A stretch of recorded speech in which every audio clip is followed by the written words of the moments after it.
Alors, cette vidéo Rooftop 08 est la suite de la vidéo Rooftop 07. Ce Rooftop Seat IPF 360 est en défaut, découverte de la machine et dépannage, partie 1. Je te conseille de regarder d'abord la première partie, Rooftop 07, pour comprendre le cheminement de ce dépannage. Donc là, c'est la partie 2. Donc je reviens sur ce site parce que le rooftop est en défaut. Donc je vais faire la recherche de panne et le dépannage. La panne n'est pas très claire. La panne n'est pas si évidente que ça à trouver. Et après ce dépannage là, je fais un point sur les deux dépannages ainsi qu'une explication du schéma électrique du rooftop. Donc c'est pour ça que la vidéo dure 1h20. Rappel important, obligation réglementaire, code de l'environnement.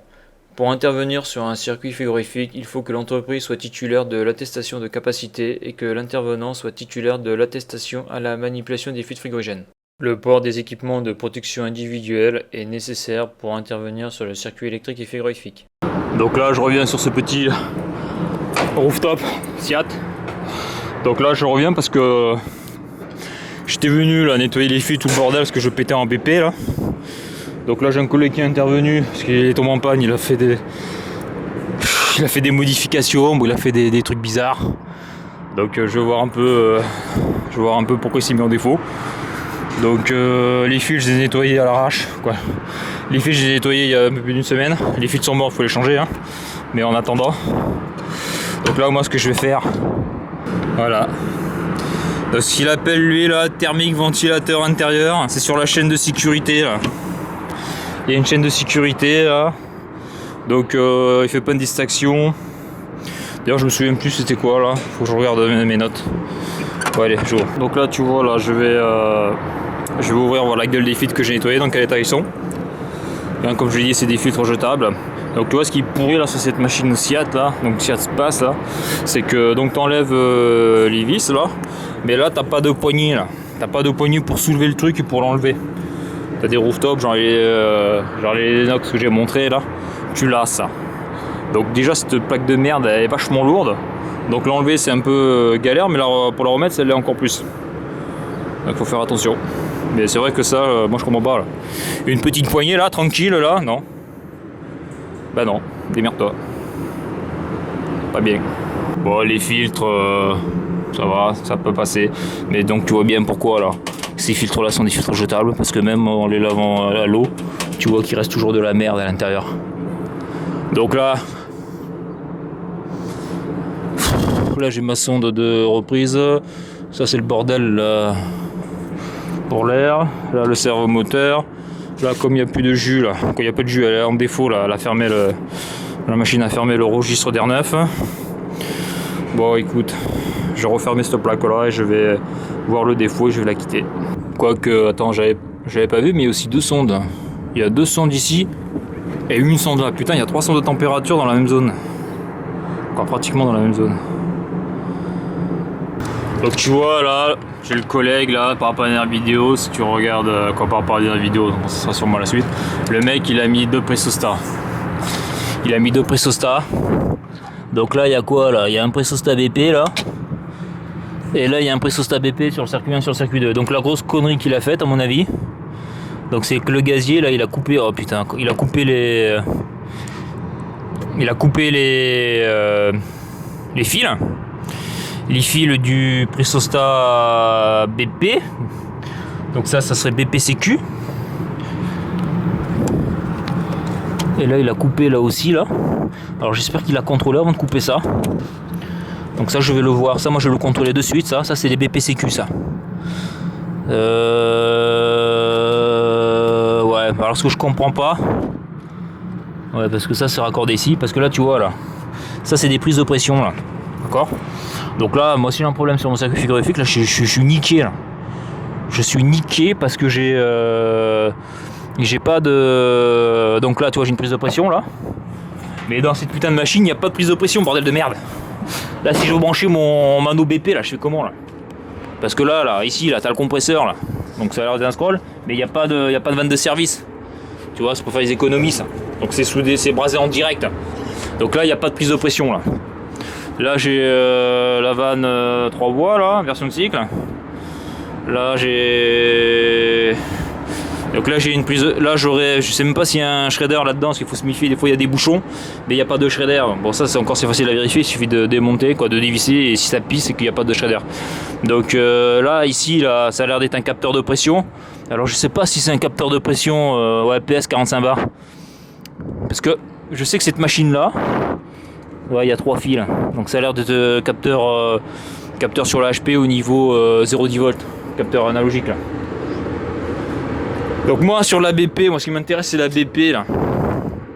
Là on dirait que c'est quoi ça? Ça on dirait que c'est un capteur sur la BP ça. C'est bizarre là, pourquoi ils ont fait ça, c'est con là.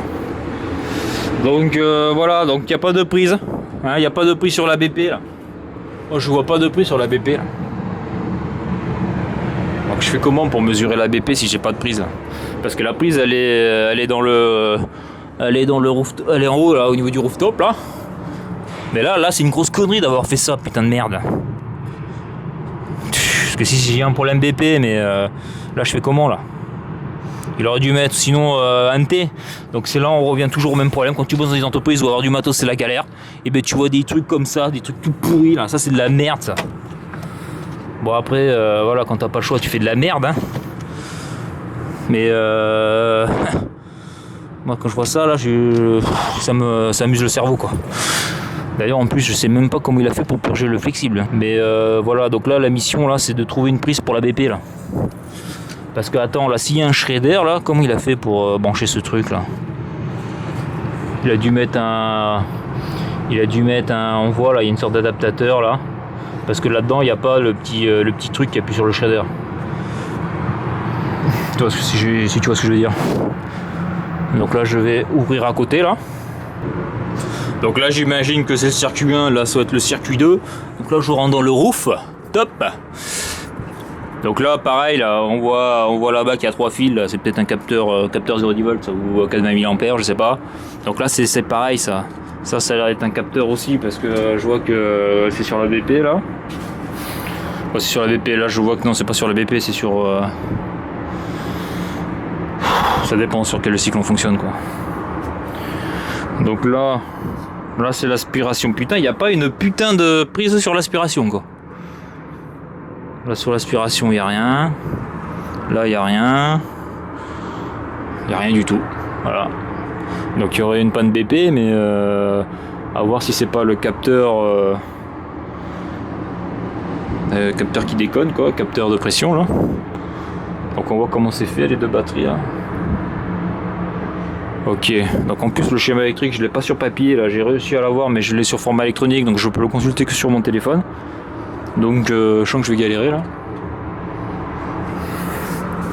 Les araignées. Ok.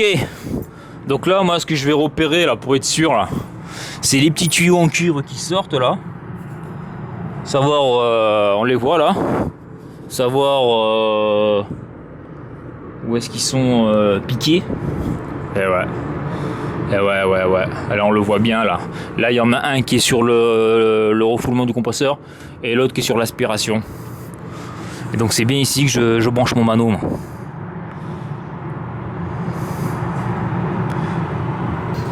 Donc là j'ai appelé mon collègue là.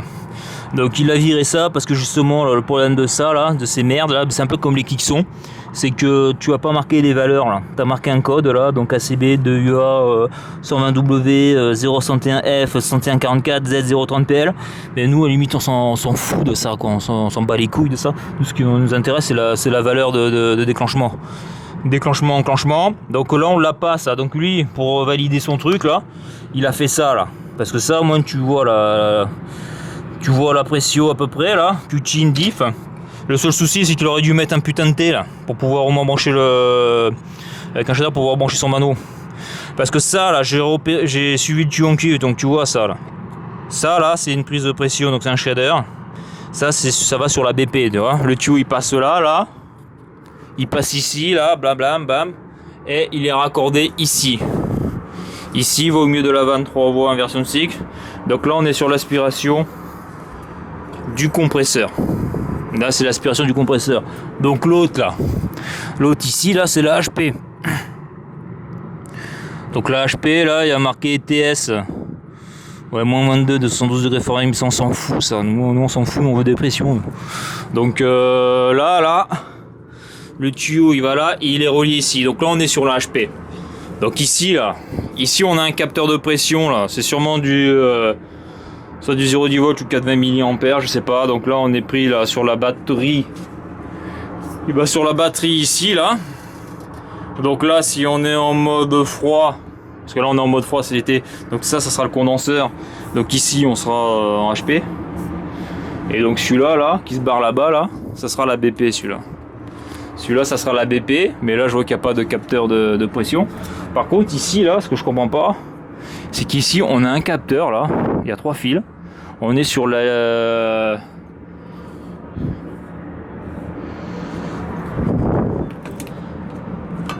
Voilà, on est en sortie fil déshydrateur, donc on est sur la ligne liquide. D'ailleurs, il y a une petite bouteille. Donc tu vois là, c'est pas super leur truc là.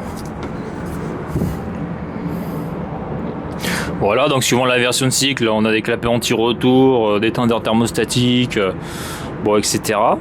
Donc là, ce capteur là, je sais pas à quoi il sert. Donc là il y a marqué pression PS 45 bar, TS moins 30, 85, 4 ampères 250 volts, donc ça a l'air d'être un NONC ça. Ça a pas l'air d'être un capteur de pression ça. Mais bon, le problème qu'il y a c'est que c'est pas indiqué dessus là, la valeur d'enclenchement, déclenchement. Donc là moi ce que je veux voir c'est au niveau circuit fluidique, à quoi il sert ce truc là. Bon, je vais essayer de suivre la tuyauterie. Donc ici on a une sonde de température, on dirait que c'est une sonde de température au refoulement compresseur.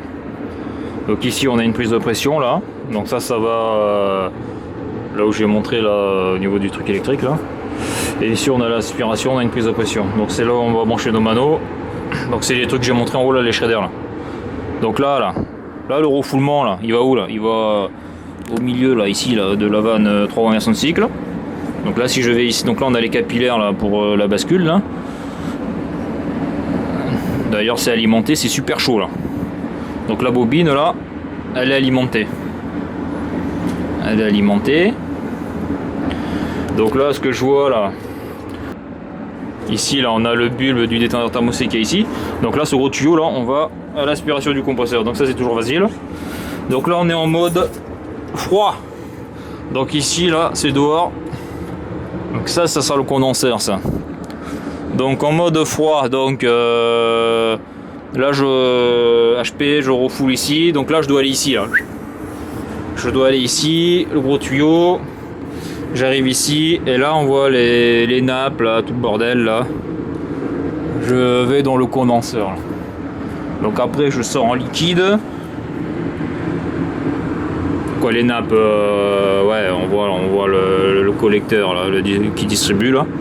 Donc après ces petits tuyaux là doivent récupérer donc le liquide. Le liquide vient ici, alors il n'y a pas trop le choix, il n'y a que celui-là. Là on est en vapeur, gros tuyau. Là on est en liquide, tuyau plus petit. Là on arrive en liquide. Donc là après on passe par là. Donc là il y a un clapet anti-retour. Il y a un clapet anti-retour là. On le voit, le sens de la flèche c'est comme ça là.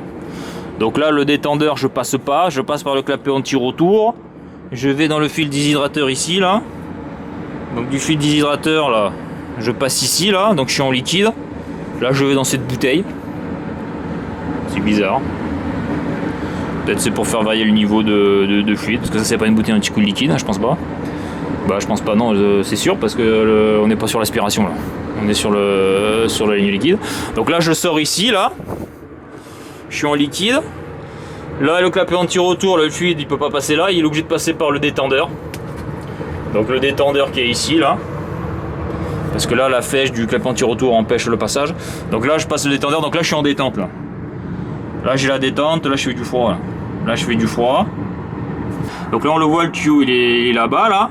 Et là après on voit les nappes là et ça distribue dans l'échangeur qu'il y a dans le rooftop là. Et après où est-ce qu'il est le tuyau là? Donc après les vapeurs, bah, c'est le gros tuyau ici là qui passe de l'autre côté là. Après là on arrive ici, on passe ici en vapeur et après ça passe là-dedans et on va à l'aspiration du compresseur. Ok. Donc ça c'est en mode froid là. Et en mode chaud c'est l'inverse l'hiver quoi. Donc c'est pas compliqué quoi. Donc moi ce qu'il faut que je regarde, ici on est sur les lignes liquides. Donc ça peut être la BP ou la HP suivant qu'on soit en mode chaud ou en mode froid.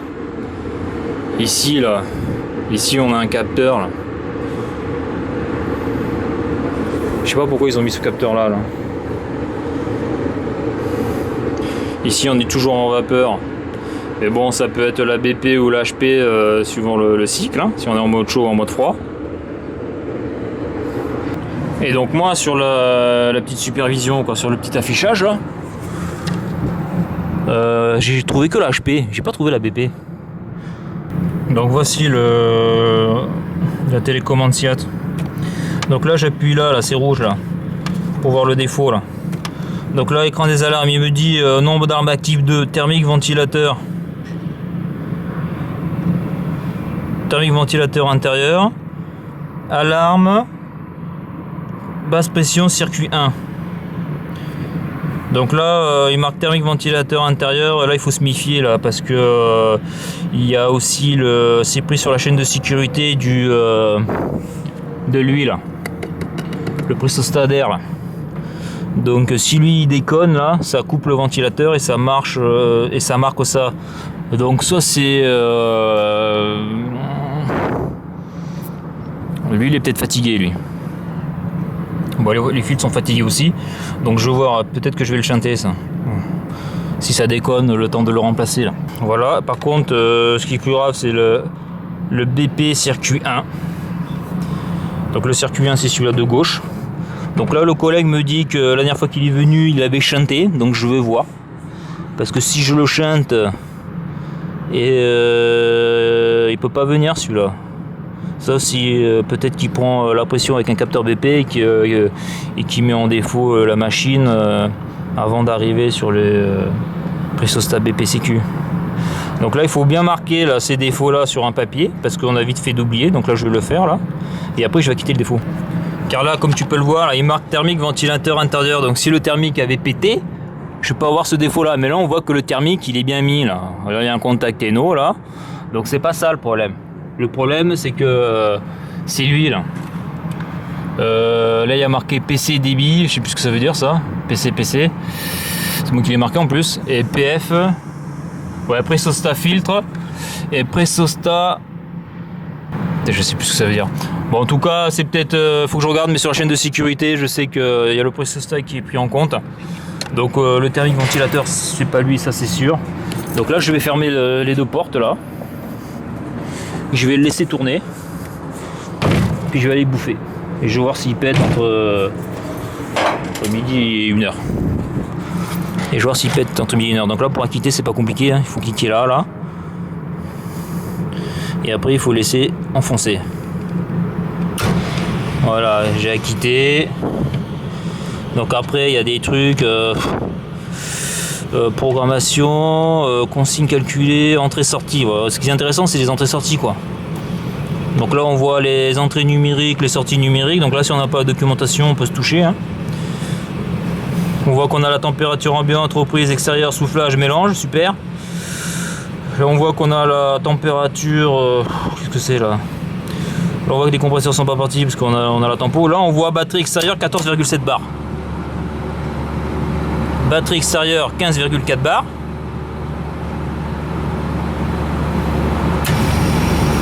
Donc conversion pression température, ouais ça c'est cool. Et putain on a voilà.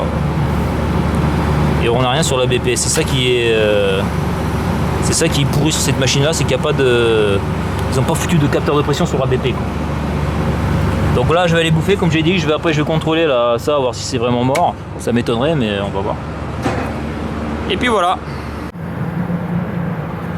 Alors lorsque là j'ai un nouveau défaut thermique ventilateur intérieur. Donc là on voit que le thermique n'est pas déclenché.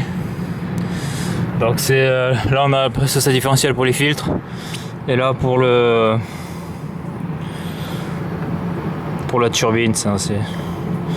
Donc je vais la mettre à 100. Là j'acquitte le défaut.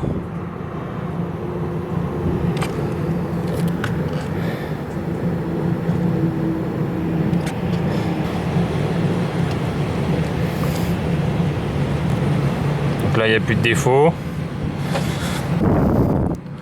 Alors peut-être qu'il y a de la merde dans le tuyau au niveau de la turbine, mais ça m'étonnerait. Quand je l'ai ouverte, quand j'ai enlevé la porte, il n'y avait rien. Donc ça c'est le pressostat différentiel des bidères, s'ils appellent ça. Et là où c'est les filtres. Donc moi après là, j'ai souvent le défaut BP. Ça c'est rien. Donc ça c'est un défaut qui coupe tout ça, qui fout le rooftop complètement en défaut. Par contre là, pour le compresseur numéro 1, donc j'ai le collègue qui a coupé ça là et qui a mis ça. Donc là on voit que le pressostat BP, quand j'appuie sur la palette, il est enclenché. Et là surtout on voit en plus il a shunté là. Il a shunté pour pas qu'il y ait le défaut. Donc là il y a le défaut. Donc ça va à l'automate sur la carte électronique. Donc je vais voir où est-ce que ça va exactement avec mon bout de schéma électrique tout pourri là. Donc là j'ai fait un test de continuité. Donc là il doit être enclenché hein, comme c'est du BP. Donc là je dois avoir 0 ohm. Donc là on voit que j'ai 0 ohm. Donc là je le prends ici hein. Donc le capteur qu'il a coupé en réalité il est bon. Il aurait dû le contrôler en le débranchant là-haut parce que ça c'est un contact sec pour voir s'il était enclenché ou pas. Bon là après, donc là à cause de ça je peux pas mettre mon mano, bon après je peux l'enlever. Là je vois qu'il est enclenché, donc comme il dit là on voit que ça a plus de 2 bars là. Voilà, donc là si j'arrive toujours à avoir ce défaut là, on le voit, il est revenu là. Alarme circuit BP1 alors que j'ai shunté, alors que la sécu est shuntée. Donc ça veut dire qu'une chose, ça veut dire que soit il y a un capteur de pression BP là, puis l'autre il coupe par rapport à cette valeur là, ou soit c'est la carte qui est morte. Donc je vais repérer le câble là si j'y arrive avec mon schéma pourri là, parce que comme j'ai dit la dernière fois, quand tu bosses avec des bouts de PQ, c'est chaud, hein, c'est chaud à repérer. Hein. Les schémas sont tout pétés là. Donc je vais voir ça. Donc si le câblage est correct, je vais quand même appeler SIAD pour savoir s'il n'y a pas un capteur. Ça m'étonnerait. On dirait qu'ils l'ont pas mis, mais un capteur BP qui traîne sur le circuit 1. Et s'il n'y a pas, bah là il faut changer la carte. Hein. C'est la carte qui déconne. Donc ça a confirmé. Donc ce qui est sûr, c'est que soit c'est la carte qui déconne, ou soit c'est lui qui déconne, parce que lui là, c'est lui qui me fait le défaut. Là je l'ai fait exprès là. Là thermique ventilateur intérieur, parce qu'il était sur 200 et à 200. Alors je sais pas quand, mais il arrive à déclencher. Donc là je vais le mettre sur 100. Là je vais quitter le défaut. Donc voilà, donc c'est bien lui qui crée le défaut thermique ventilateur intérieur. Le problème c'est que lui il coupe entièrement le rooftop, parce que là même si on a le circuit 1 qui est en défaut, le circuit 2 doit fonctionner quoi. Donc ça en principe c'est une sécu qui doit être temporisée au démarrage ça. Parce que bien sûr il faut que le ventilateur tourne pour que lui reste collé quoi. Bon lui ça a l'air d'être bon. Donc là je devrais avoir pas de jus là sur la borne du bas. Parce que ça c'est juste un contact NO-NC ça. Donc là on est reparti. Donc là qu'est-ce qu'il me reste à contrôler là, le câblage du pressostat BP sécu. Et si c'est bien raccordé. En plus, comme j'ai dit, il est shunté. Bah après, c'est la carte. Hein. Il n'y a plus que ça. Hein. Donc là, je sais pas si on va le voir. Mais d'après la doc, là, le pressostat BPCQ, il est à 2 bars. Et le presostat HPCQ il a 42 bars. Donc c'est une machine OR410A. Donc là on voit que il y a un capteur donc analogique, d'après ce qu'il m'a dit c'est 0,5 volts. Il est donc bien sur la batterie extérieure, hein. Donc là je mesure le HP parce que je suis en mode froid. Et si je mets le rooftop en mode chaud, je devrais mesurer une BP. Donc là le petit capteur là, avec 3 fils, là, quoi, le presostat avec 3 fils qui sort de la ligne liquide où il y a le fil déshydrateur, je le vois pas là. Il n'y est pas. Oh putain. Là je le vois pas moi. Donc je vais essayer de le repérer, je vais essayer de faire du fil par fil, voir où est-ce qu'il va sur l'automate. Donc c'est la merde, hein. Regardez les docs sur le smartphone, hein. Putain ça vaut pas les docs papier quoi. Donc quand vous avez une machine où il n'y a pas de doc papier, eh bien, il faut demander la documentation et les imprimer quoi. Parce qu'après quand tu es en dépannage c'est la galère quoi, c'est la misère. Et tu perds un temps monstrueux quoi. Donc là ce que j'essaye de faire c'est de trouver le branchement là, des sondes des sondes analogiques là, sur la carte électronique. Donc là on a les sondes de 1 à 10. Donc moi je cherche sonde de pression. Je la trouve pas cette putain de sonde là. Et après je cherche le raccordement des presostats. HP et BPCQ. Donc c'est pas indiqué cette partie là du schéma là, donc ça me saoule là. Ça j'ai ça là, on voit qu'il y a 3 fils là en J18, J3, J2. Donc là on a du plus 5 volts. Donc ça a l'air d'être les capteurs de pression sur le circuit 1 et sur le circuit 2, capteurs analogiques.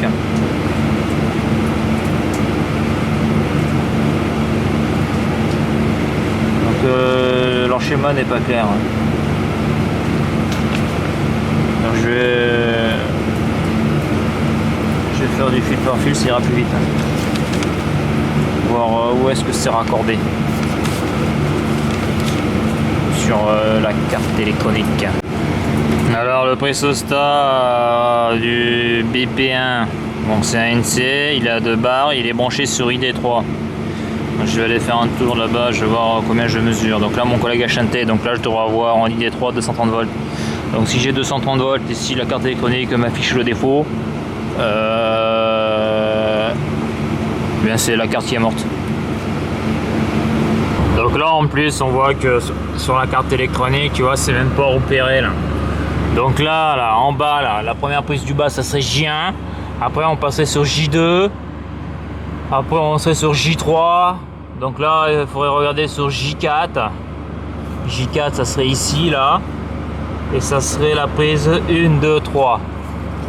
Donc ça serait le raccordement 1, 2, 3. Ça serait celui-là. Là.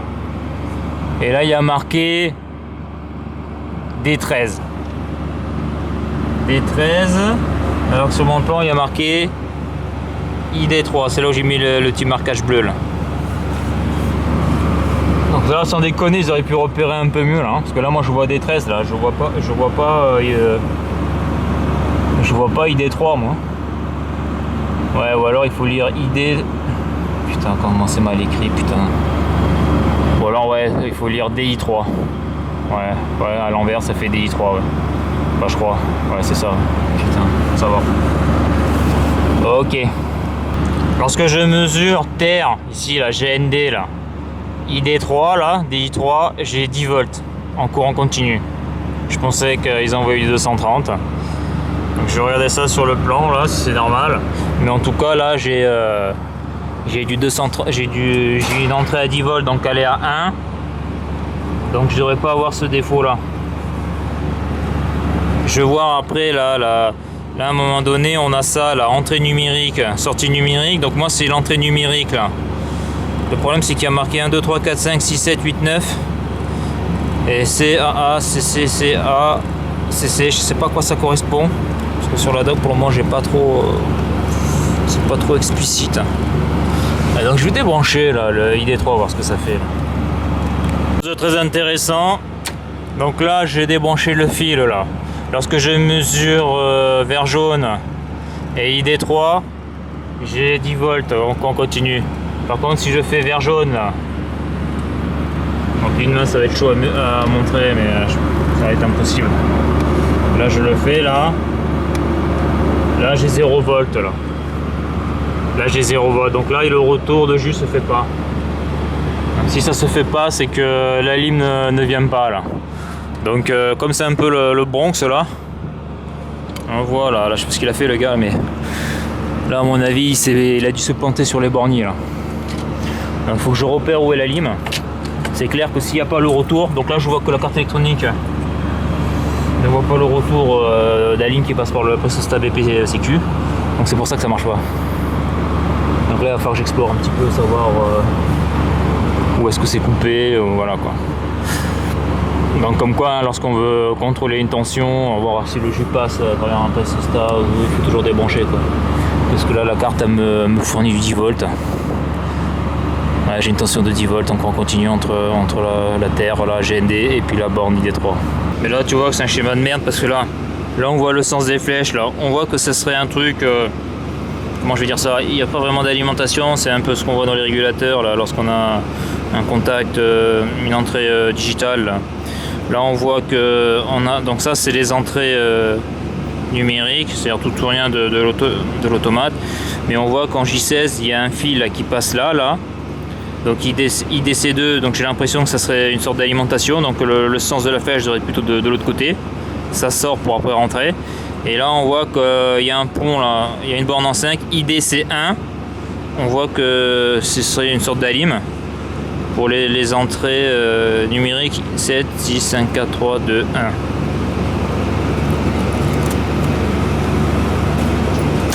Voilà, la flèche là devrait plutôt être comme ça là. Là ça serait logique là. Voilà.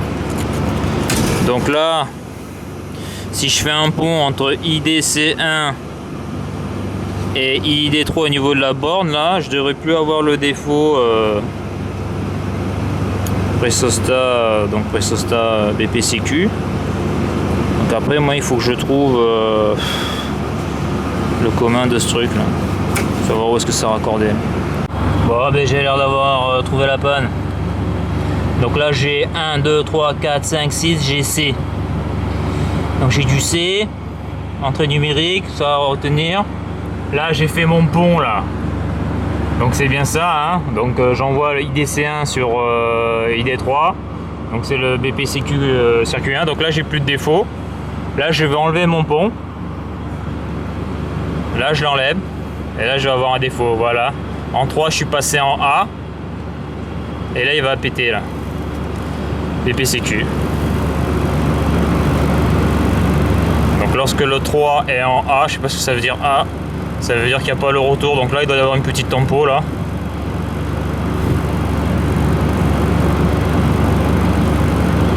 On va voir.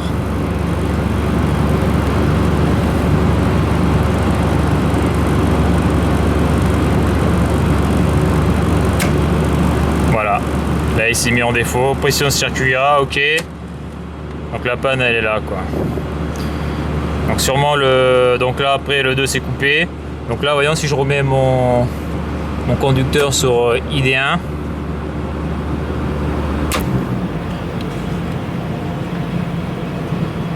Donc là tu vois, donc l'entrée numérique 3 est passée à C, ok, c'est bon. C'est bon. C'est bon. Aucune alarme active. Ok. Donc là j'ai trouvé pourquoi il se foutait en défaut. Donc c'est le câblage, quelqu'un a touché, il a foutu la merde. Et je soufflais à combien? 13 degrés, 14 degrés, ouais. Bon, ok. Donc là on avance. Là on avance. Donc là, moi faut pas que j'oublie là.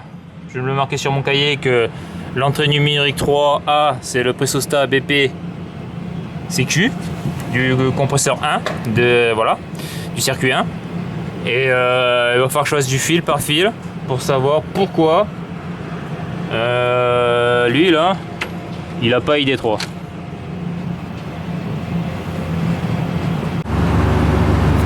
Alors c'est trop bizarre. Là je viens de le rebrancher et là je vois qu'en 3 je suis passé à C, donc ça veut dire qu'il voit le retour. Donc ça je pigeonne pas là. Alors on dirait que soit ben, soit ça avait mal été raccordé, il y avait un faux contact. Assez bizarre. Donc là je vois que l'entrée numérique 2 est passée à A. Donc je vois que c'est KG1 là-bas là. Donc ça a l'air d'être le contacteur moteur ça. Ça a l'air, mais je suis pas sûr. En tout cas il est plus activé. C'est bien ça, on voit que sur KG1 c'est le contacteur du compresseur numéro 1. On voit qu'il va sur ID2. Donc ça a l'air d'être ça. Et là on voit qu'en 7, je l'ai pas, si ID7 en 3/4 il n'y a rien du tout là.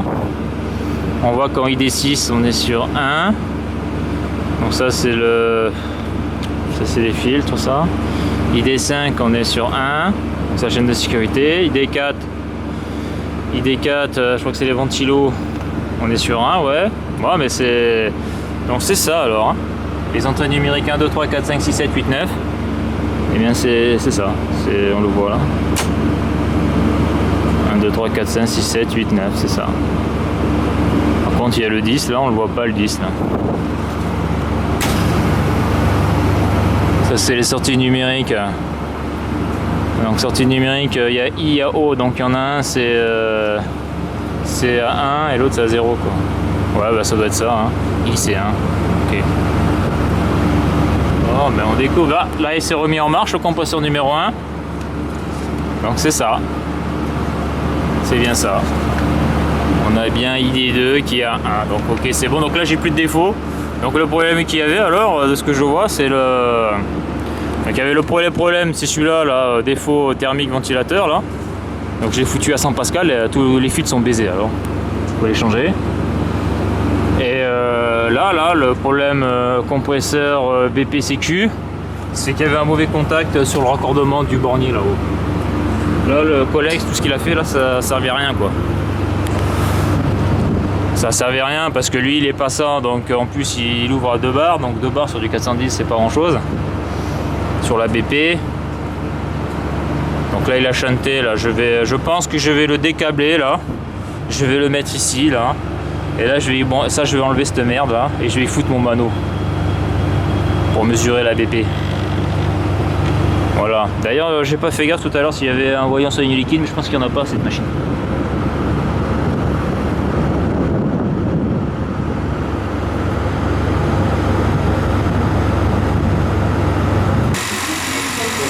Donc là je suis en train de tirer au vide mes manos pour le 410 là. En tout cas il y a des endroits pour trouver une prise, c'est la croix et la bannière. Putain.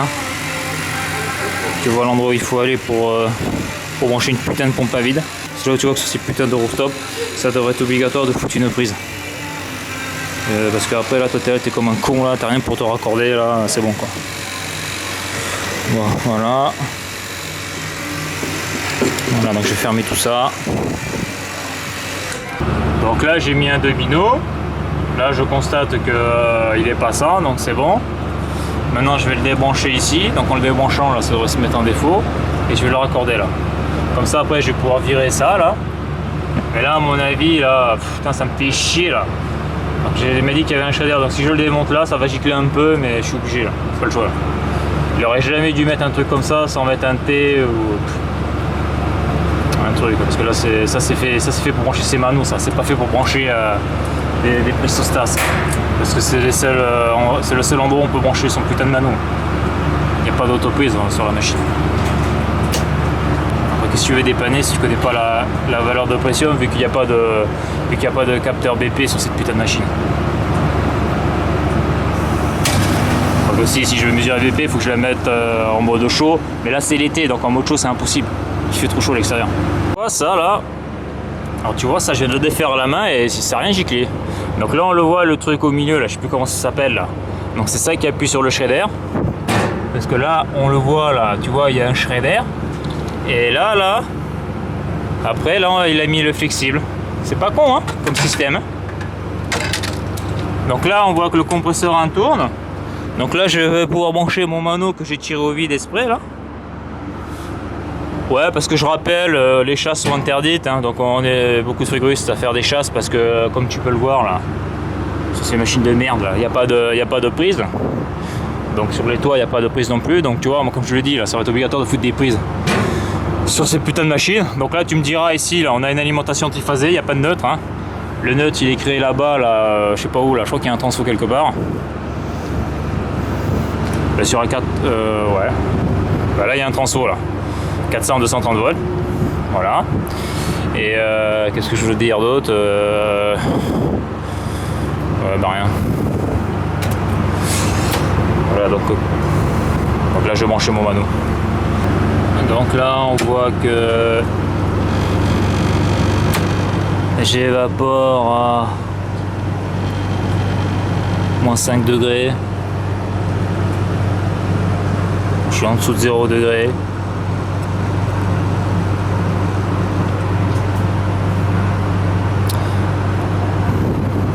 En tout cas, je suis largement au-dessus de 2 bars. Attends, non, je disais des conneries là, j'étais pas à moins 5, j'étais aux alentours de 0, mais tu vois, j'ai un mano de merde, il est pas précis celui-là.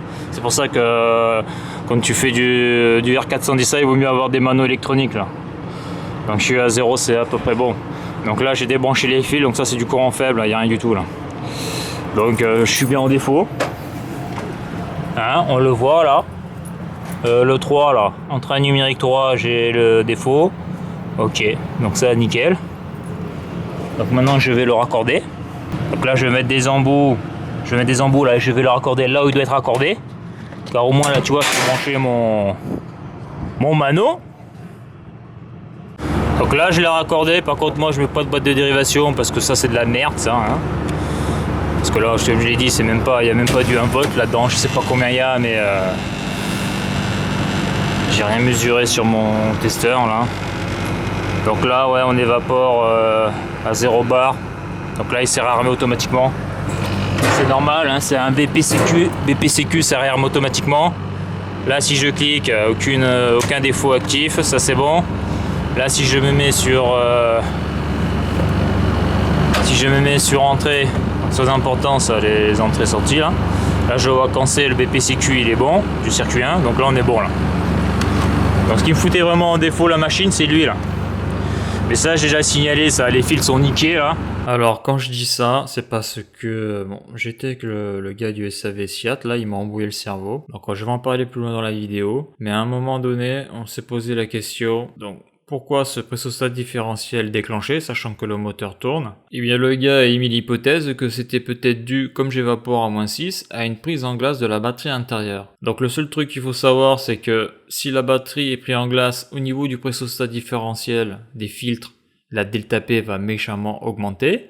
Par contre, au niveau du pressostat différentiel qui est au niveau de la turbine, vu qu'on peut voir que une des prises est à la pression atmosphérique, il est fort probable que la delta P augmente au lieu de diminuer. Parce que pour que la delta P diminue, il faut arrêter la turbine ou ouvrir la plaque de la turbine. Et là, on est pratiquement à la pression atmosphérique des deux côtés. Là, comme on a pu le voir dans la vidéo Rooftop 07, moteur se met en sécu. L'automate met en sécu et il appelle ça défaut moteur ventilateur intérieur. Donc c'est là où je reviens encore à ce fameux capteur de pression différentielle. Hein. L'avoir permettrait de savoir si la delta P augmente ou diminue lorsque la batterie se colmate, par exemple par le biais d'une prise en glace. Donc à noter que sur le terrain, l'expérience montre que lorsqu'une centrale de traitement d'air tourne, lorsque l'on veut enlever la trappe au niveau du ventilateur et que de la turbine et que la turbine tourne, on sent qu'il y a une très très forte dépression à l'intérieur. Il y a une delta P importante entre l'intérieur du rooftop et l'extérieur. Même si on bouche la batterie, à mon avis, la delta P elle doit être assez forte. Car le but du pressostat différentiel qui contrôle le fonctionnement de la turbine, c'est si jamais la turbine s'arrête à cause de la rupture des courroies, donc le thermique lui verra rien, et bien c'est pour arrêter les résistances de chauffe, parce qu'il n'y aura plus d'air qui passera dans les résistances et la température au niveau des résistances électriques va monter en flèche. Et donc après c'est les cliquets de sécurité qui vont déclencher au niveau des résistances électriques.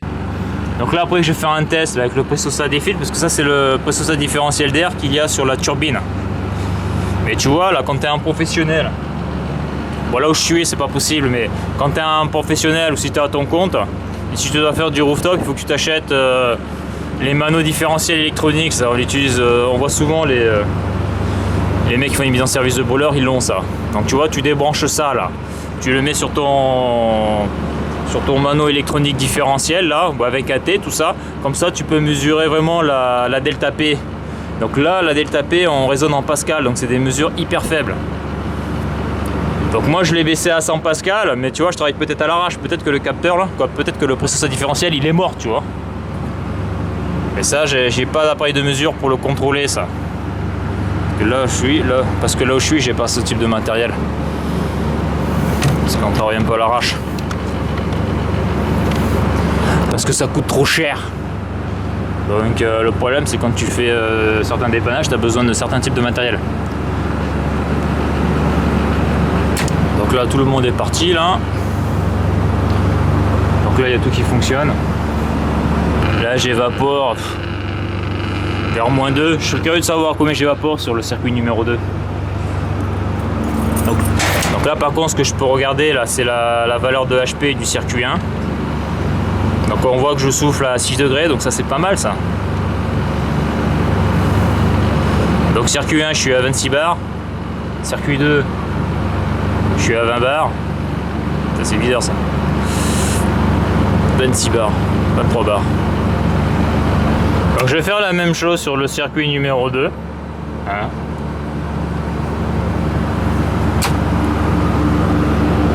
Lui là, il va tout en haut là. DI, je sais pas ce qu'il y a marqué là. DI 10, je sais pas.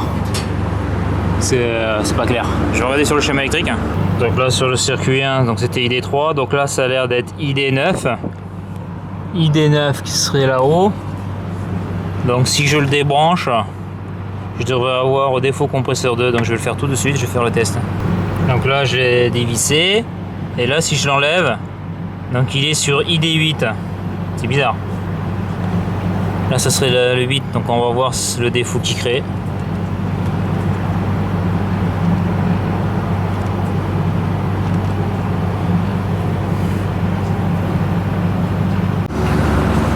Donc le compresseur vient de se mettre en marche parce que bien sûr si tu débranches le processeur BPCQ, si le compresseur ne marche pas, il ne se passe rien. Donc le compresseur numéro 2 s'est mis en marche et on voit bien alarme car basse précieuse circuit 2. Donc ça fonctionne. Donc là ce que je vais faire, c'est comme pour l'autre, je vais contrôler que le contact NO soit fermé. Donc là on doit être passant là. Donc ça je vais le faire à l'ohmètre et après je vais y foutre un domino et je vais le raccorder. Et ça je vais le dégager, comme ça je vais pouvoir brancher mon mano et relever la valeur BP du circuit numéro 2, sachant qu'en fonctionnement je suis à -5 sur le circuit 1. C'est peut-être un petit peu bas à confirmer, parce qu'en principe en clim on n'évapore jamais en dessous de 0 degré, mais là c'est pas une clim, c'est un rooftop, donc c'est peut-être un peu différent. Donc là à l'ohmètre j'ai 0 ohm, donc c'est passant. Donc là je suis sur le capteur BP du circuit numéro 2, donc ça c'est nickel. Donc là je vais pouvoir le raccorder. Donc ça après je te montrerai quand je vais le dévisser ce que ça fait. Donc heureusement qu'il a pas coupé les câbles ARA quoi, tu vois, putain, j'ai pas de. J'ai du câble dans la bagnole mais j'ai du gros, j'ai pas la bonne couleur quoi. Ça craint hein. Donc, je vais faire avec ça, tant pis. Donc là j'ai rebranché le capteur BPCQ, donc on voit qu'en 8 je suis C, donc il y a le retour, la carte de l'automate le voit. Donc là actuellement on n'a qu'un compresseur qui tourne, donc je vais quitter le défaut, aucune alarme active. Donc quand le compresseur numéro 2 va se mettre en marche, ça devrait marcher. Donc tu vois, tu peux te poser la question pourquoi je ne change pas le câble. Et bien sache que quand tu bosseras, ou suivant l'endroit où tu bosses, tu as des entreprises qui ne veulent pas te donner des couronnes de câble parce que ça coûte trop cher. On te donne le câble au mètre, tu vois.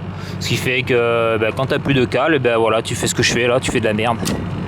Et ça malheureusement,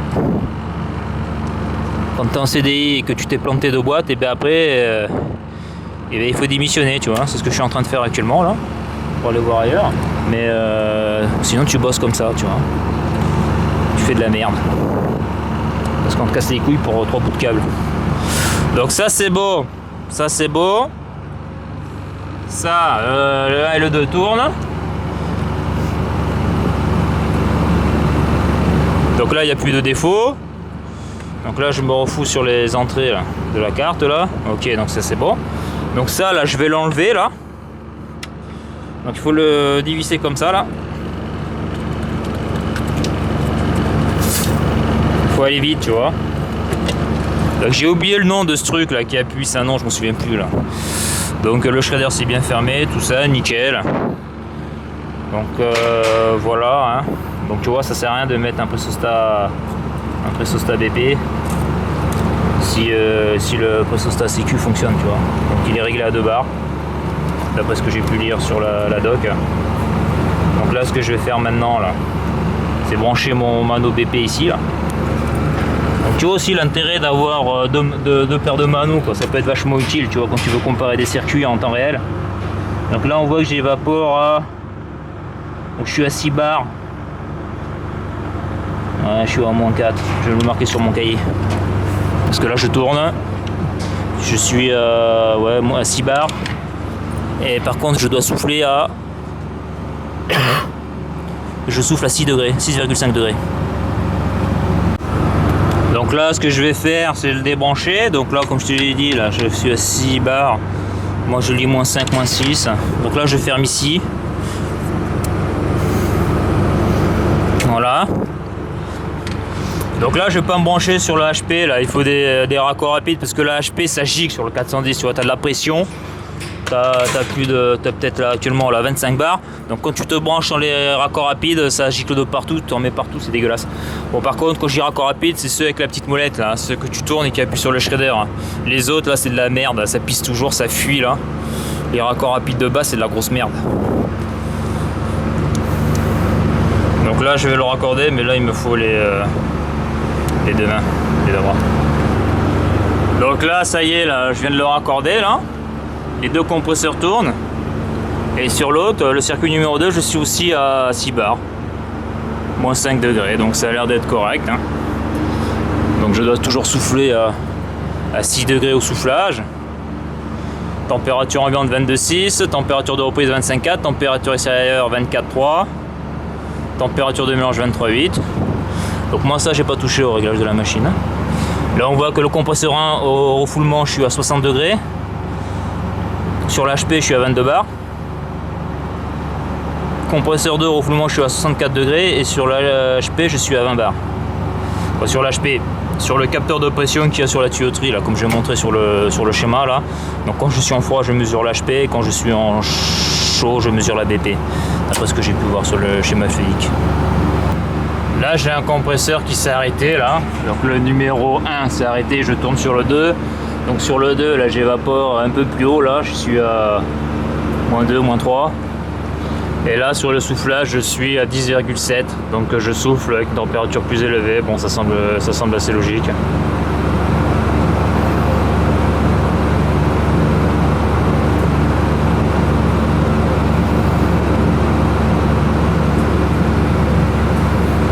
Donc là je vais rester auprès de la machine là. Je pense que je vais appeler SIAT pour voir au niveau des températures d'évaporation si ça correspond. Parce que là le client là il en a plein le cul là. Parce que ça fait la 5e, 6e fois que ça tombe en panne. Donc tu vois, comme je l'ai déjà dit, je le redis, mais quand tu interviens sur un rooftop, la première chose à faire, s'il n'y a pas de documentation, c'est demander la documentation. Parce que ça sert à rien de travailler au pif. Parce que tu vois que la documentation, après schéma électrique, nomenclature et compagnie, ben, tu peux savoir où sont les entrées et sorties sur la carte de l'automate qui est ici là. Et donc après tu peux faire le diagnostic. Donc là le truc que je vais faire aussi là, c'est tester le pressostat différentiel sur les fils, parce qu'en principe ça crée pas de défaut, ça, c'est à dire que ça coupe pas la machine. Celui-là coupe la machine, met la machine en sécu là, donc celui-là au niveau du ventilateur, mais celui-là au niveau des fils ça devrait juste indiquer une valeur filtre encrassé. Donc ça je vais le tester quand même pour m'en assurer. Et là je sais que j'ai le collègue là qui m'a dit qu'il avait fait des modifs de câblage sur la ventilation du rooftop là, parce que c'est des moteurs de vitesse. Quand je vois le couplage, quand je vois le schéma électrique, on voit que c'est un couplage étoile triangle, donc c'est des moteurs en démarrage étoile triangle. Mais si t'es en étoile, t'es en petite vitesse, si t'es en triangle, t'es en grande vitesse. Donc là je sais pas ce qu'il a fait, mais bon là pour le moment ça marche. Je sais qu'une fois le bordel s'était mis en défaut HP, mais quand je suis arrivé il y avait plus de défaut HP, sachant que le défaut HP et BP, CQ, c'est des défauts à armement automatique, donc dès que le défaut disparaît ça repart. En tout cas ce qui est sûr c'est que le défaut le plus important qu'il y avait cette machine là, c'est le défaut au niveau de ça différentiel du ventilateur, parce que lui lorsqu'il se met en défaut il coupe tout, lui. Il bataille pas. Alors que là on a deux circuits fluidiques, même s'il y en a un qui déconne, il y a toujours l'autre qui doit tourner. D'ailleurs c'est le but, hein. C'est pour ça qu'il y a deux circuits, hein. C'est pour la redondance. Alors comme on peut le voir sur la photo, je suis à 6 bars et je suis à moins 3, moins 4 degrés, voire moins 6 degrés en évaporation lorsque les deux compresseurs fonctionnent. Donc là le souci de ce mano là, BP là, il va de 0 à 35 bars, donc de moins 50 à 60 degrés, et la précision elle est merdique. Là il vaut mieux avoir un mano numérique, un mano électronique pour faire une valeur précise. Là la valeur elle est merdique là. Donc si j'évapore aussi bas, ça va me poser des problèmes au niveau de la batterie intérieure, je vais avoir des débuts de prise en glace. Donc comme on peut le voir sur cette photo là, on voit que les crosses commencent à givrer, donc si elles givrent, c'est qu'on évapore en dessous de 0 degré. Et sur cette machine là, dès qu'on descend sous les 7 degrés au niveau de la température de soufflage, la fonction limitation de température de soufflage va couper un compresseur jusqu'à ce que la température remonte à plus de 12 degrés. Au soufflage. Le but c'est d'éviter une prise en glace de la batterie intérieure. Sachant que si la batterie intérieure prend en glace, la delta P au niveau des filtres va augmenter et la pression d'évaporation va chuter. Donc on risque après de couper au niveau du BP sécurité. Donc comme les deux circuits indiquent moins 6 degrés, je me dis que une fuite sur les deux circuits ça serait étonnant, il doit y avoir un autre problème. Donc les filtres étaient pourris, je les ai nettoyés, mais après j'ai fait un test en les enlevant pour voir si ça changeait quelque chose et ça change rien. Donc comme mon collègue m'avait dit que le moteur il y avait 1 an ou 2 ans avait été changé, je me suis dit qu'il y a peut-être un problème de débit d'air, parce que si on évapore trop bas et si la charge est correcte, et bien après il reste plus que, donc si les filtres sont propres, il reste plus que le problème de débit d'air. Donc malheureusement j'ai pas pu prendre le surrefroidissement de la machine parce que j'avais pas le matériel adapté pour faire cette opération là. Donc l'intérêt de prendre le surrefroidissement, ça permet de savoir si le condenseur accomplit sa fonction et qu'on est assez liquide. Donc là je me dis peut-être qu'il y a peut-être une erreur sur le couplage du moteur, peut-être qu'il est couplé en étoile alors qu'il faudrait coupler en triangle. Donc là je regarde la plaque à bande du moteur. Donc on voit que c'est un moteur qui tourne en gros à 1500 tours minute, et en étoile on est à 380 volts et en triangle on est à 230 volts. Donc là tout de suite je vois que c'est un couplage étoile qu'il faut pour ce moteur là, c'est-à-dire que ce moteur là ne peut pas faire un démarrage étoile triangle. Donc c'est un moteur qui a une vitesse. Après pour augmenter la vitesse il aurait fallu mettre un variateur de vitesse, un variateur de fréquence. Donc sur cette photo là on voit que j'enlève la plaque de raccordement du moteur et on voit bien un couplage étoile, donc il est correctement raccordé. Alors en fonctionnement pour voir si la prise en glace se fait au niveau de la batterie intérieure, car comme j'ai déjà dit, si la batterie se bouche, les delta P vont augmenter.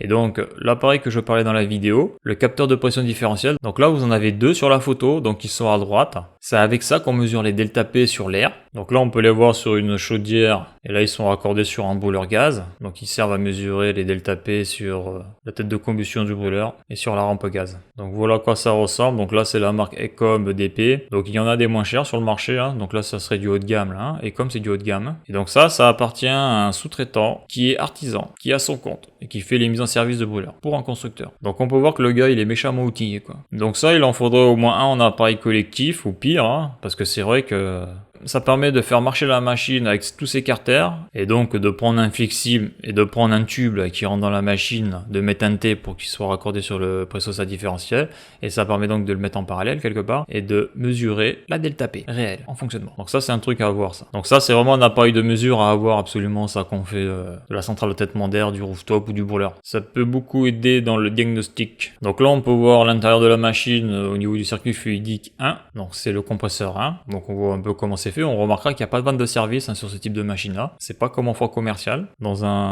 sur une centrale ou un groupe carrossé. Sur cette photo là, on peut voir le détendeur thermostatique avec son clapet anti-retour. On peut voir qu'ils ont mis une sorte de vernis sur les brasures. C'est pas un truc que j'ai vu souvent ça. Et là, ce que je veux montrer là, c'est qu'on voit qu'il y a marqué sur le détendeur thermostatique 54 kW. Et il est au R410A. Et donc là, on est sur la ligne liquide, hein, qu'on soit en mode chaud, en mode froid, donc en mode... C'est-à-dire qu'en mode chaud, ça sera en sortie condenseur, et en mode froid, ça sera en sortie détendeur. Mais ça sera du liquide. Le diamètre de la canalisation est beaucoup plus petit que les autres. Quand on est en vapeur, le diamètre est beaucoup plus gros. Et donc là où il y a la flèche, on peut voir le petit capteur, ce que je croyais être un petit capteur, donc en réalité c'est un pressostat qui va servir à contrôler la vitesse du ventilateur du condenseur, du ventilateur extérieur. Donc on va le voir après sur le schéma électrique. Alors ce système là permet avec une sortie automate d'avoir deux vitesses, petite vitesse et grande vitesse. Donc le système est astucieux. Donc c'est un pressostat donc avec une valeur d'enclenchement pour le ventilateur et avec un différentiel donc qui est taré quoi, on peut pas le régler pour le couper. Et donc là on peut voir que le ventilateur à l'intérieur est protégé par une grille ou que la personne rentrerait en fonctionnement, sachant que pour accéder à la partie fluidique, on est obligé d'ouvrir la porte d'accès à l'extérieur, et donc l'air, au lieu de passer entièrement dans la batterie extérieure, il y a une partie qui passe dans la batterie extérieure et une autre partie qui passe là où la trappe est ouverte. Donc là, par exemple, pour faire une mesure de refroidissement, c'est pas top, parce qu'une partie de l'air ne passe pas dans le condenseur, parce que là on est en mode froid. Alors pour faire une synthèse des deux épisodes Rooftop 07 et Rooftop 08, donc on peut voir que dans cette vidéo, j'ai la température d'évaporation qui est trop basse sur les deux circuits. Donc est-ce que c'est un manque de charge sur les deux? Bon, je pense que c'est peu probable parce que les deux ont une température d'évaporation de -6. Ça varie entre -6 et -2. Donc je n'ai pas mesuré le surrefroidissement sur les deux condenseurs parce que je n'avais pas le matériel pour l'effectuer. C'est-à-dire que pour faire la mesure du surrefroidissement, il faut rentrer dans le rooftop, donc il faut ouvrir la trappe. Il faut y mettre son thermocouple en sortie condenseur. Et le gros problème qu'il y a, c'est que mon thermocouple est trop court pour aller à l'extérieur du rooftop. Parce que comme on a pu le voir, la trappe, une fois qu'elle est ouverte, eh bien, il y a de l'air qui va s'engouffrer par là au lieu de passer par la batterie extérieure. Donc il faut fermer la trappe. Il existe des matériels, Testo le fait, c'est par exemple des capteurs de pression sans fil et des sondes de température sans fil. Bon, moi je n'ai pas ce matériel-là, mes sondes thermocouple sont trop courts, donc je ne prends pas le surrefroidissement. Donc on peut voir que la température de soufflage est trop basse, on est en dessous de 10 degrés. Donc il faut savoir que sur les rooftops, sur les centrales de traitement d'air, etc., il y a toujours une limite basse au soufflage. Donc là, la limite basse, c'est dès qu'on descend sous les 10 degrés, on va couper un compresseur. Donc là, comme on souffle à 6 degrés, on va avoir à chaque fois un compresseur qui s'arrête, donc on va atteindre la limite basse soufflage, malgré une température de reprise loin de la consigne. Donc après, ce qui peut provoquer ça serait un problème de débit d'air. Donc les filtres étaient pourris, je les ai nettoyés à l'eau, mais le mur était changé. Donc j'ai fait un test sans les filtres pour voir si ça changeait quelque chose au niveau du débit d'air sur la batterie. Et donc au niveau de la température d'évaporation, c'était quasiment la même chose. Donc la batterie est propre, le moteur électrique a été changé. Et donc ce que j'ai fait, c'est que j'ai contrôlé le couplage du moteur, j'ai regardé comment il était raccordé, donc tout avait l'air d'être normal. Donc après, est-ce que le moteur électrique tourne à la bonne vitesse? C'est-à-dire que lorsqu'ils l'ont remplacé, est-ce qu'ils ont mis le bon moteur? Ça, je ne le sais pas. Alors lorsque je découvrais la machine pendant le dépannage, on a pu voir qu'il y avait des éléments que je n'avais pas réussi à identifier. Donc le régulateur Carrel là, donc ce régulateur sert à afficher une température, et donc il sert pour l'incendie. Je crois qu'au-delà de 60 degrés, il coupe le rooftop. La sonde doit être là où il y a la turbine, dans le caisson. Donc après il y avait le potentiomètre, donc je pense qu'il réglerait le registre d'air neuf, c'est-à-dire l'ouverture minimum pour avoir une certaine quantité d'air neuf. Et donc après, ce qui est regrettable sur cette machine-là, c'est qu'il n'y a pas de feuille de mise en service avec les paramètres de la machine et les valeurs de fonctionnement, comme par exemple les températures d'évaporation et la température de soufflage. Alors j'ai réussi à me procurer la documentation et donc les informations que j'en ai retirées par rapport au cas qui nous concerne, c'est-à-dire que le rooftop est en mode froid. Donc ici on a une version avec 2 circuits frigorifiques et 2 compresseurs, on a 2 terminals, un terminal utilisateur TCO, donc c'est la télécommande que j'utilise, c'est la télécommande qu'il y a dans le bureau là, la petite télécommande, et après le terminal de maintenance PGD1, c'est celui-là que j'utilise. Donc après au niveau des transducteurs de pression, donc ils sont dans les batteries extérieures 1 et 2 pour le digivrage, le contrôle de condensation en mode froid, et contrôle d'évaporation en mode chaud. Donc il n'y a bien que 2 transducteurs de pression, ils sont en 0,5 volts ou 0,5 volts, 5 volts, et ils sont sur la tuyauterie que j'ai montré dans la vidéo. Donc au niveau de la temporisation des compresseurs, on peut voir que on a le retard pour démarrage du compresseur par rapport au ventilateur intérieur qui dure 30 secondes. On a un temps de fonctionnement minimum de 120 secondes. Le temps d'arrêt minimum du compresseur est de 180 secondes. Le temps entre démarrage d'un même compresseur est de 300 secondes et le temps entre démarrage de plusieurs compresseurs est de 10 secondes. Donc on le voyait bien dans la vidéo, lorsque je remettais en marche le rooftop, le soufflage, le ventilateur intérieur se mettait à marcher. Et c'est vrai qu'au bout de 30 secondes, les compresseurs se mettaient à marcher. Alors dans ce rooftop là, il y a 2 blocs de résistance d'appoint.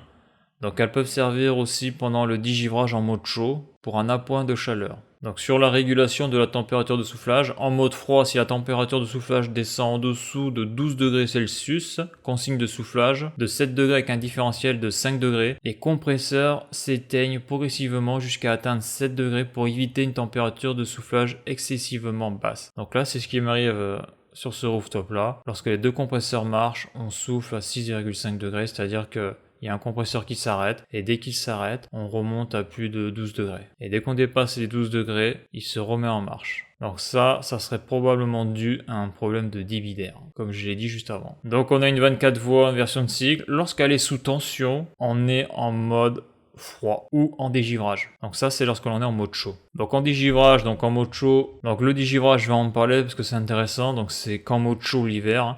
Arrêt du compresseur, après 45 secondes, alimentation de la 24 voies version de cycle. Après 30 secondes, le compresseur démarre pour effectuer le dégivrage. Donc lorsqu'elle est alimentée, la 24 voies, c'est-à-dire lorsque la bobine est alimentée, la batterie extérieure et le condenseur, et on est en mode froid. Donc comme on a pu le voir dans la vidéo, à un moment donné, je touche la bobine et elle est chaude. Donc elle est alimentée, on est en mode froid. Donc c'est un système qui est normal, hein. C'est un peu comme dans les chaudières murales lorsqu'on fait du chaud, donc du chauffage et de l'eau chaude sanitaire. La vanne qui est dans la chaudière murale, si la bobine lâche, on sera en priorité chauffage. Et ça semble assez logique parce que l'hiver on a plus besoin de chauffage que d'eau chaude s'il y a un problème sur la vanne. Donc là c'est la même chose avec la 24 voies là. Si la bobine lâche, eh bien on passe en chauffage. Donc l'été, si la bobine lâche, c'est pas trop grave parce que c'est du froid de confort. Par contre, l'hiver, suivant l'endroit où on habite, il vaut mieux assurer la production de chaleur. Ce que je veux dire par là, c'est que s'il fait moins 5 dehors, on va vite le ressentir, alors que même s'il fait 30 degrés à l'extérieur, si le froid ne marche pas, bon, c'est pas très gênant. Il suffit de boire un peu plus. Donc après, on a le pressostat de régulation de pression de condensation. Donc à un moment donné, dans la vidéo, je le montre, on voit un petit capteur, ce qui ressemble à un petit capteur qui est sur la tuyauterie de la ligne liquide, avec 3 conducteurs qui sortent. Donc souvent les capteurs analogiques, il n'y a que 2 fils qui sortent, hein. Là il y en a 3, donc comme s'il y avait un contact inverseur. Donc ce fameux contact là, on va le voir sur le schéma électrique après. C'est un pressostat de régulation non réglable qui permet de mettre en marche ou pas la grande vitesse, donc des ventilateurs extérieurs, c'est-à-dire donc là en mode froid du condenseur. Donc d'après la documentation, l'enclenchement est à 35 bars, ça fait 57,5 degrés pour du R410A, et le déclenchement, c'est-à-dire l'arrêt, est à 33 bars. Ce qui fait à peu près 55 degrés. Donc là, les valeurs, elles sont assez hautes. On aurait pu croire que l'enclenchement de la grande vitesse se ferait vers 45 degrés. Donc il y a peut-être une erreur dans la documentation.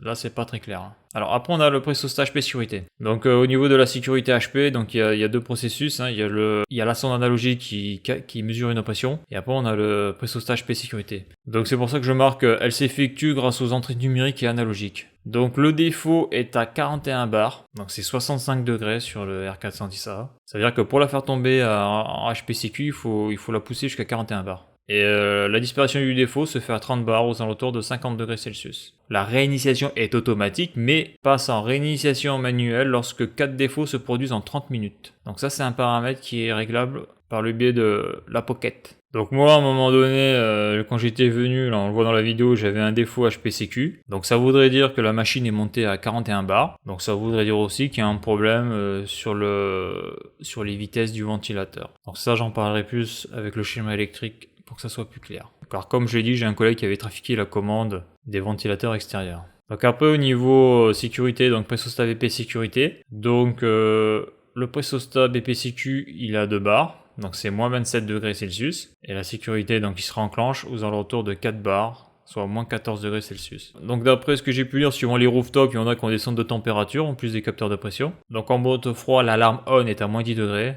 Donc c'est-à-dire qu'il se met en alarme. Et l'alarme s'arrête à 10 degrés. Donc suivant aussi les rooftops, parce qu'il y a énormément d'options sur les rooftops, hein. On peut mettre pas mal de choses en plus.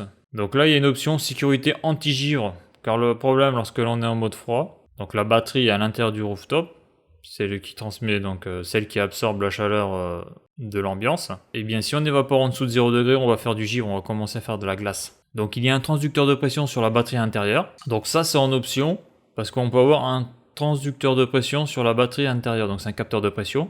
Moi sur le mien, il n'y en avait pas. Donc l'alarme début est à moins 1,1 degré Celsius. Donc en dessous de 0 degré, eh bien l'humidité va commencer à geler sur la batterie et commencer à la boucher. Et l'alarme de fin est à 9,8 degrés Celsius. Donc moi en plus sur cette machine là, comme je soufflais à 6,5 degrés et que j'évaporais à moins 6, si j'avais eu cette option là, donc là j'aurais eu un défaut anti-givre. Sécurité. Donc si l'alarme est présente plus de 10 minutes, donc c'est pareil, c'est une valeur qui est réglable, eh bien le circuit frigorifique est arrêté, le compresseur s'arrête. Quand la température de la batterie intérieure redépasse les 10 degrés, le circuit frigorifique se remet en marche. Et la réinitiation est automatique. Donc la documentation ne précise pas si au bout de 4 défauts, ça met en défaut total le système.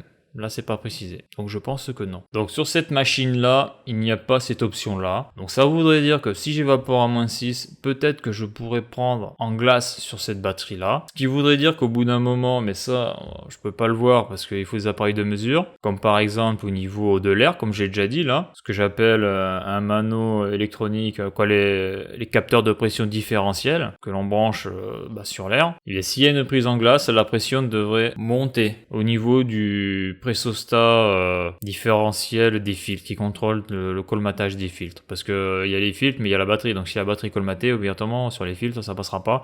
Donc la delta P sera énorme. Mais ça, pour le voir, il faut un appareil de mesure qui mesure les pressions différentielles. Comme ça, avec le temps, on peut voir la pression varier. Si ça se colmate, on peut voir la pression monter. Donc là, sur ce rooftop-là, cette option-là n'y est pas. Donc la sécurité en digive ne fonctionne pas. Donc je rajoute que s'il y a une prise en glace de la batterie, à un moment donné, on peut atteindre les 2 bars. Et donc les 2 bars, ça veut dire qu'on pourrait passer de -6 degrés à -27 degrés en température d'évaporation. Et donc couper avec le BP sécurité. Donc le BP sécurité, je m'en souviens plus, mais si c'est comme le HP sécurité, au bout de 4 défauts en 30 minutes, ça se met en défaut définitivement. C'est-à-dire qu'il faut vraiment manuel. Mais bon, là sur la BP sécurité, ça m'étonnerait quand même.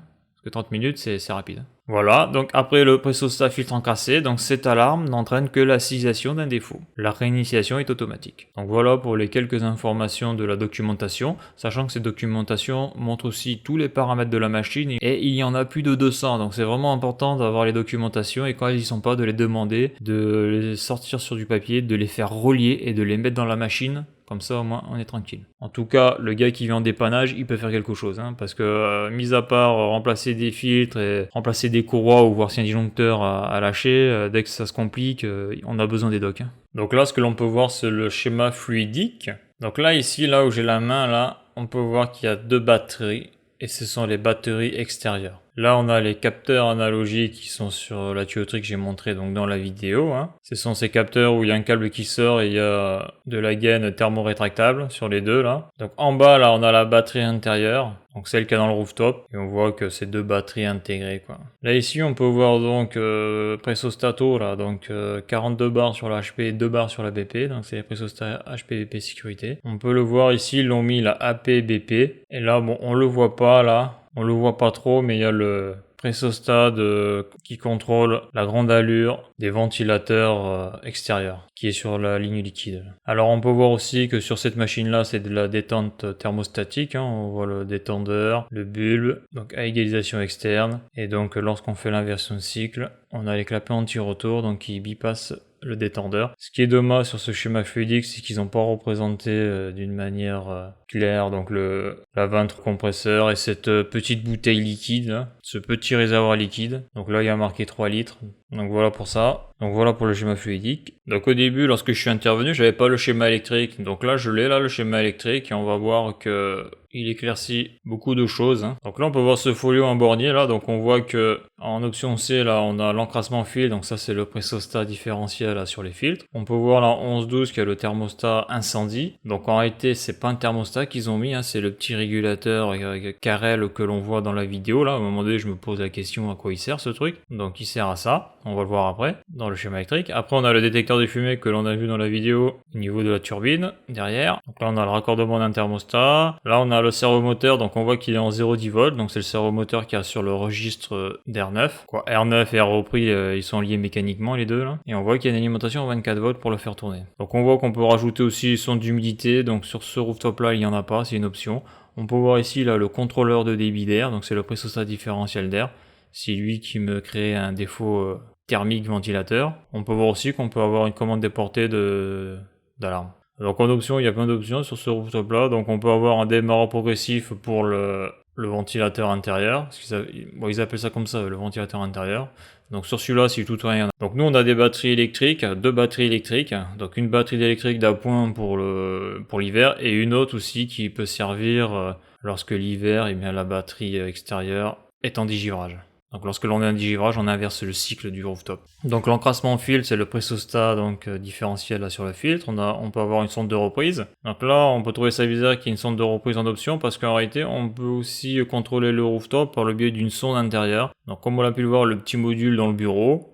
et bien à l'intérieur il y a une sonde d'ambiance, donc soit on régule par le biais de la sonde d'ambiance, c'est-à-dire pour atteindre la consigne, ou soit on régule par la reprise. Donc souvent sur les rooftops c'est la reprise.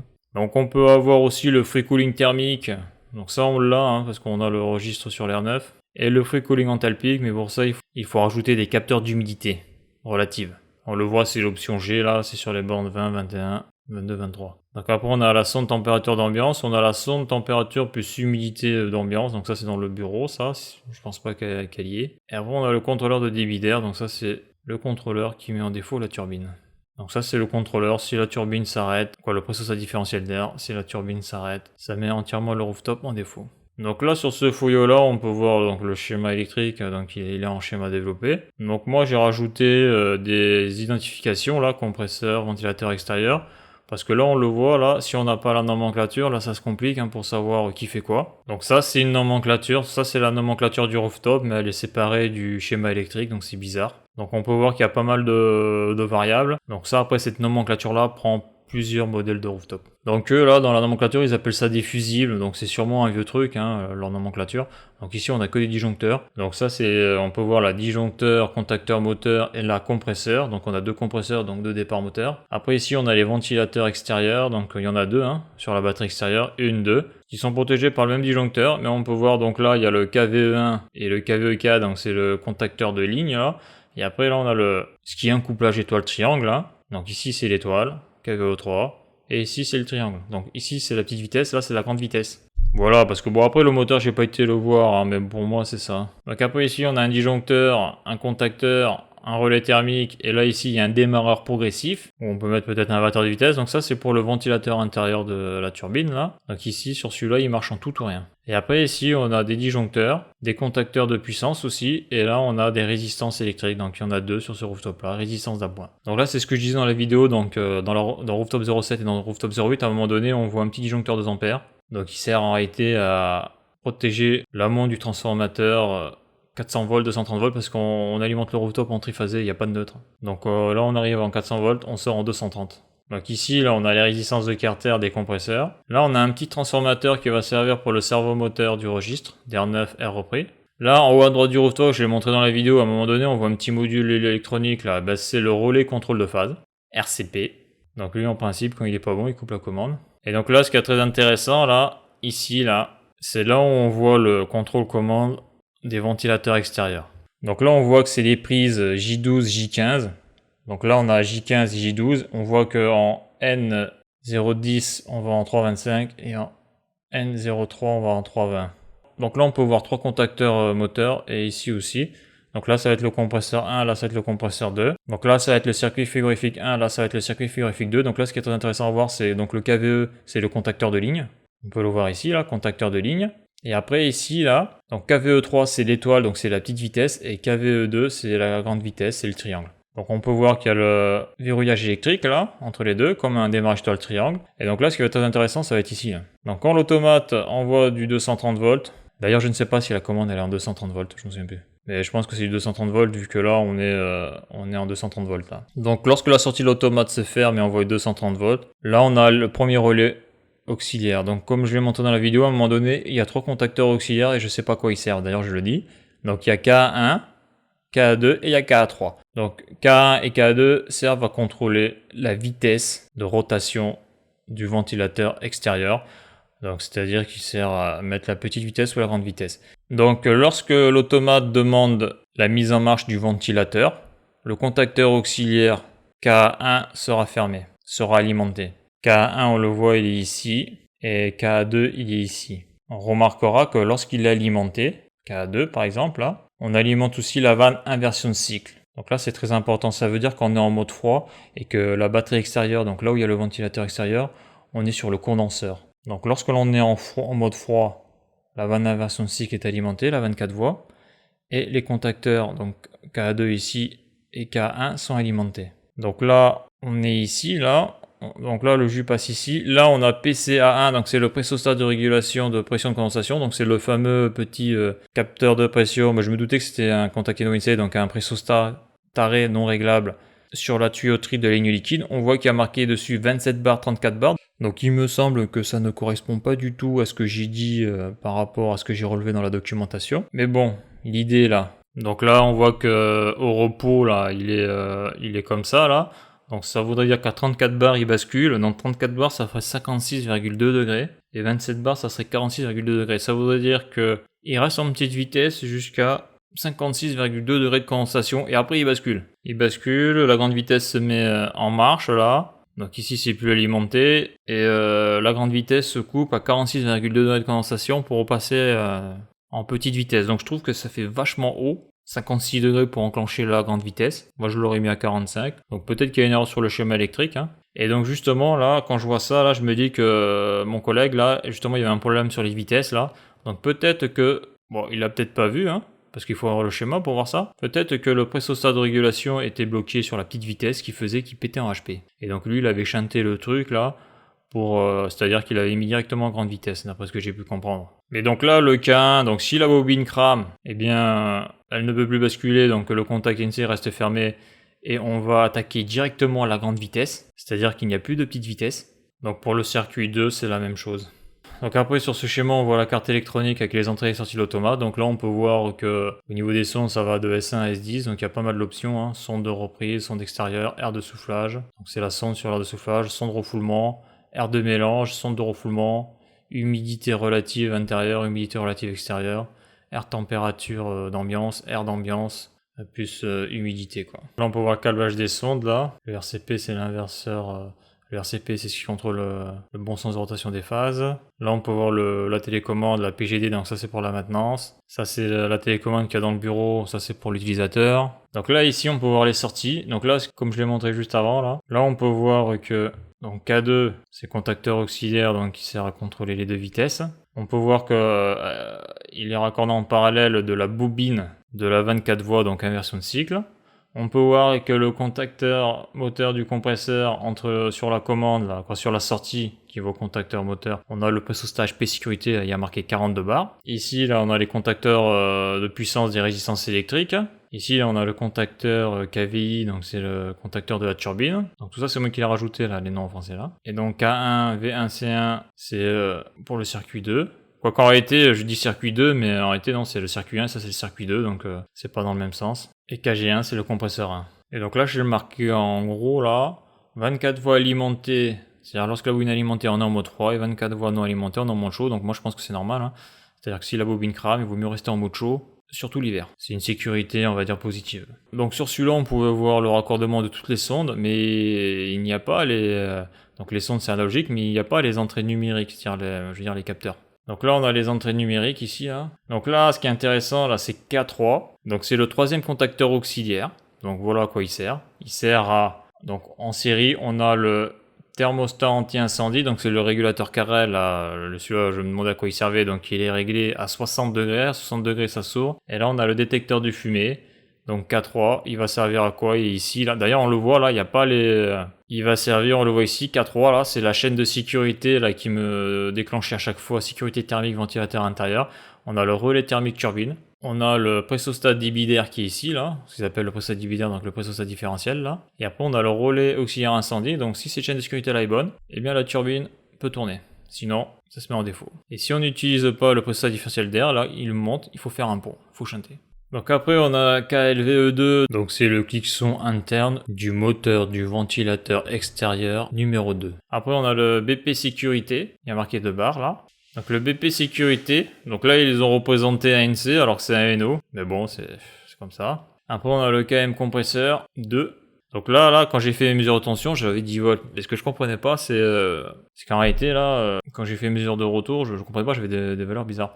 Donc en réalité, là, c'est comme je disais, comme je l'ai montré sur le schéma électrique, là. Là, il doit y avoir une sorte de courant, une tension, je sais pas ce qui sort là-dedans, là. Et après, ça va là, sur les entrées de l'automate. Là, on voit qu'ils ont fait un pont, là. Donc là, après, pareil, là, on va sur le pressostat filtre, qui est ici, là. Après là on a toute une chaîne de sécurité là pour le démarrage ou pas, c'est-à-dire l'activation ou pas des contacteurs de puissance des résistances électriques. Donc là dessus, je crois qu'on l'a vu sur Rooftop 07, à un moment donné je filme je filme les batteries de résistance électrique et je filme les cliquetions, il y en a 2 sur chaque. Donc il y en a un qui est à 65 degrés et un autre qui est à 120 degrés. Donc celui-là à 65 degrés il est à armement automatique. Donc imaginons que le contact se soude pour X raison, il y en a encore un deuxième mais à 120 degrés. Donc ça c'est pour éviter que le rooftop prenne feu à l'intérieur. Donc il y a 2 sécurités sur chaque batterie de résistance, et elles sont en série. Après on a KLVE1, c'est la protection thermique interne du moteur du ventilateur extérieur, donc qui est au-dessus du rooftop, pour faire circuler le flux d'air sur la batterie extérieure. Et donc KLVE1, c'est le ventilateur numéro 1. Après il y a ici PB1, donc c'est le BP sécurité, circuit 1, KG1 c'est compresseur 1. Et après, donc ici, moi j'ai déjà montré, ici c'est la chaîne de sécurité pour le contacteur moteur du ventilateur intérieur, donc de la turbine. Et ici, là, on a les 2 capteurs de pression, là, 0 V, 5 V, là, ou 0,5 V, 5 V, là. Donc c'est on le voit là, plus 5 V. Et donc ça, c'est les 2 capteurs qu'on a sur la tuyauterie qui va sur la batterie extérieure, sur les batteries extérieures. Donc après, là, sur celui-là, on a la centrale détecteur de fumée, donc c'était le gros truc qu'il y avait en haut de l'armoire, là, avec son détecteur de fumée. Et là, ici, là, bon, il l'appelle le thermostat anti-incendie. Moi, c'est pas un thermostat, c'est un régulateur, donc c'est le Carrel. Donc voilà à quoi il sert. À 60 degrés, s'il mesure une température de 60 degrés dans le rooftop, suivant l'endroit où est la sonde, je sais pas où elle est d'ailleurs, eh bien, c'est qu'il y a un début de feu pour lui. Donc après, ici, là, donc on a les détecteurs HUMOS, là, humidité, là. Donc il y a différentes options, ça c'est pas trop clair. Et après là on a le potentiomètre là, donc c'est le truc je pense qui fait 100%. Donc ça, mon avis, c'est pour forcer l'ouverture de registre d'air neuf. Par exemple on le met sur 10, on a 10% d'air neuf. Mais ça c'est pas clair, ça a confirmé ça. Parce que là on le voit KA3 là. KA3 là c'est le relais auxiliaire incendie, je l'ai marqué là en plus. Si KA3 a un défaut, ça coupe la turbine intérieure. En réalité, quand je dis qu'il sert à contrôler l'ouverture minimum du registre d'air, je crois que je dis des conneries là, parce que là on voit que K3 il est sur l'alimentation du potentiomètre là. Puis là il y a marqué anti-incendie, et là on voit que K3 là. Donc si la chaîne de sécurité est bonne, il doit être alimenté. Et donc si elle est pas bonne, la bobine ne doit plus être alimentée, donc le contact NEC se ferme. Donc lorsqu'il est fermé, c'est que c'est pas bon. Donc après on a d'autres options de câblage possibles, hein, donc avec les sondes d'humidité intérieure, extérieure, air température ambiance, air d'ambiance, humidité extérieure. Et après on a un petit schéma d'implantation de tous ces éléments. Alors si tu as des compléments d'information à apporter sur ce rooftop ou par rapport à ce que j'ai dit, n'hésite pas à les laisser dans les commentaires. Si tu sais vraiment à quoi sert le potentiomètre que j'ai montré dans la vidéo, là, celui-là qu'on peut voir, donc là j'ai mis la photo là, ben n'hésite pas à le laisser en commentaire. Donc voilà pour cette grosse vidéo. Donc si tu as aimé la vidéo, n'hésite pas à la liker et à la partager, hein, ça motive à en faire d'autres. Et puis à bientôt pour une prochaine vidéo.